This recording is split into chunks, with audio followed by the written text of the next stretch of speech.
In the final normal difficulty raid introduced in Endwalker's first raid tier, the party battles Hesperos. In addition to the excellent soundtrack, players should notice the spikes of death lining the arena edge. Elegant Evisceration is a tank buster on the main tank. Setting the scene will drape one quadrant of the arena with a black curtain. At the end of the cast, one of several scenes will appear. This first one will be Blue Lightning, which indicates that it is a proximity AoE. Pinax will summon a Cyclone mid and energize the blue scene, causing the 11-strike proximity AoE to resolve. This strikes the center of the arena, so the safest place to be is in a corner, but mind those spikes. There is ample time for the tank to move the boss to the corner between the end of the Pinax cast and when the proximity AoE resolves. Decollation is Hesperos' standard raid-wide AoE. The next setting the scene will cause a white water scene to appear. This indicates that after the cast of Pinax, there will be a knockback from mid. Getting knocked into the spikes is certain death, so position to be knocked back into a corner. Being knocked into the water will deal damage over time, but in this difficulty it's negligible damage. Arm's Length and Surecast can prevent this knockback. When Hesperos faces a random direction and casts Skewer, move out from in front of him to avoid the narrow column AoE. The next setting the scene will set 3 scenes at once. In addition to the blue proximity and white knockback scenes, we now also see green acid.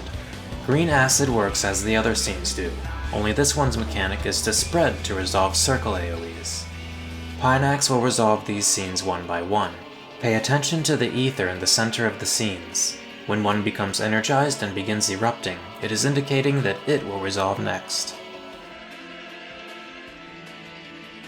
Bloodrake will deal raid-wide damage and enhance Hesperos' weapon. Belone Coils will cause 4 towers to appear. These towers must be soaked by at least one player, but each tower has a roll icon with a red X crossing it out. As you might imagine, the towers featuring DPS icons with a red X cannot be soaked by DPS. Tanks cannot soak the crossed tank icon tower, and healers cannot soak the crossed healer icon tower. North, west, south, and easterly shift indicate which cardinal to go to resolve the mechanic. The telegraph for easterly shift, for instance, will appear on the eastern edge of the arena. At the designated cardinal will be a red telegraph featuring either a sword or a wing. A sword indicates that at the end of the cast, Hesperos will teleport to that point and cast a wide cleave inwards onto the arena. Stand adjacent to the sword telegraph near the arena edge to dodge this variation. On the other hand, a wing indicates that Hesperos will teleport to that point before knocking players back. Position to get knocked through the arena so that you don't wind up on the death spikes. Arm's Length and Surecast are effective here.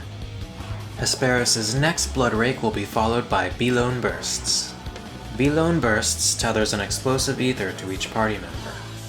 Like the previous Bloodrake, these orbs will each have a roll icon above them with a red X indicating that that roll cannot soak them. Soaking these orbs deals about 50% in HP damage for non-tanks, so shields and mitigation are useful here.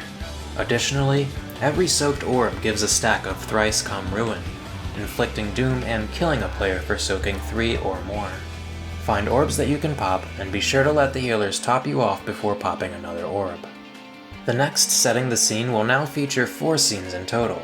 In addition to the 3 we've already seen, this one introduces a red lava scene.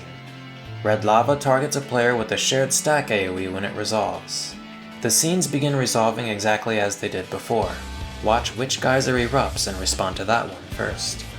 From here, Hesperos loops between his 3 big mechanics until the party emerges victorious. Congratulations on clearing Asphodelos, and I'll see you in Savage.